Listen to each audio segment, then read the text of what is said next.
हमारे पास इस क्वेश्चन में हमें दिया हुआ है 50 cc of oxygen is collected in an inverted gas jar over water। तो हमारे पास इन्वर्टेड गैस जार है, कहाँ पे ये ओवर वाटर।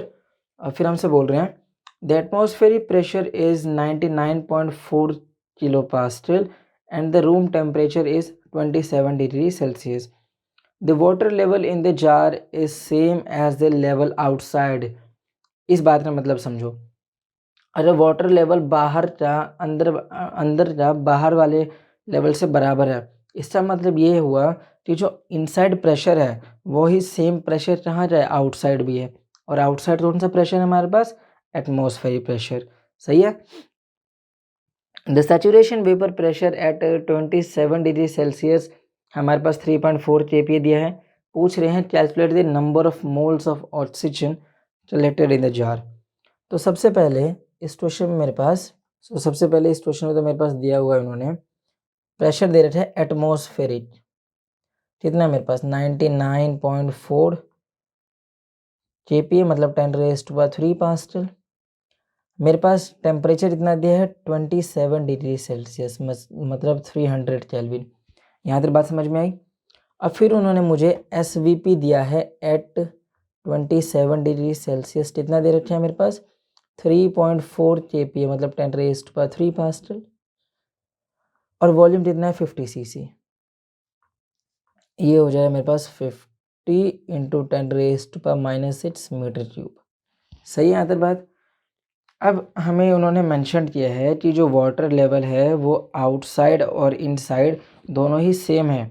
तो मैं तुम्हें पहले ही बता चुका हूँ, अगर ऐसा कंडीशन दिया हुआ है तो प्रेशर इनसाइड प्रेशर आउटसाइड से बराबर है।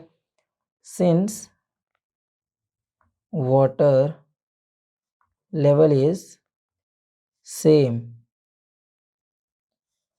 Inside and outside,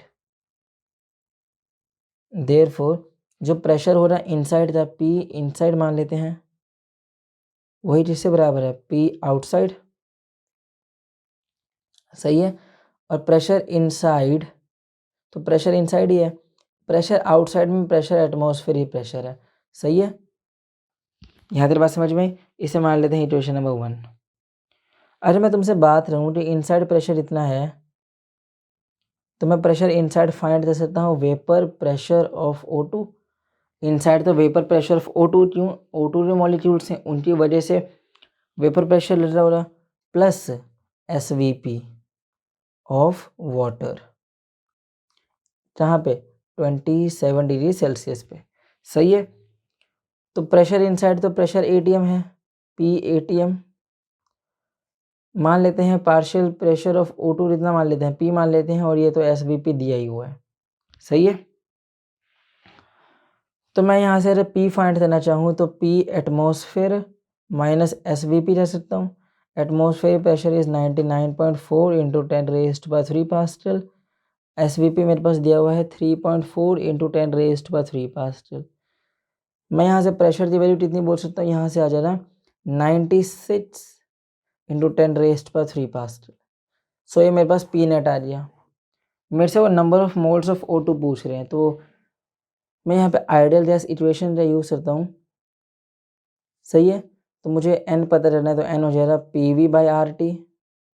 pressure is 96 × 10⁻³ volume कितना है 50 cc मतलब 50 × 10⁻⁻⁶। R की वैल्यू इज 8.3 और टेम्परेचर दिया हुआ है 300 केल्विन। सही है। मैं यहाँ से ले सकता हूँ ये वाले पॉइंट से साथ, फिर ये दोनों ही पॉइंट कैंसिल हो जाएंगे।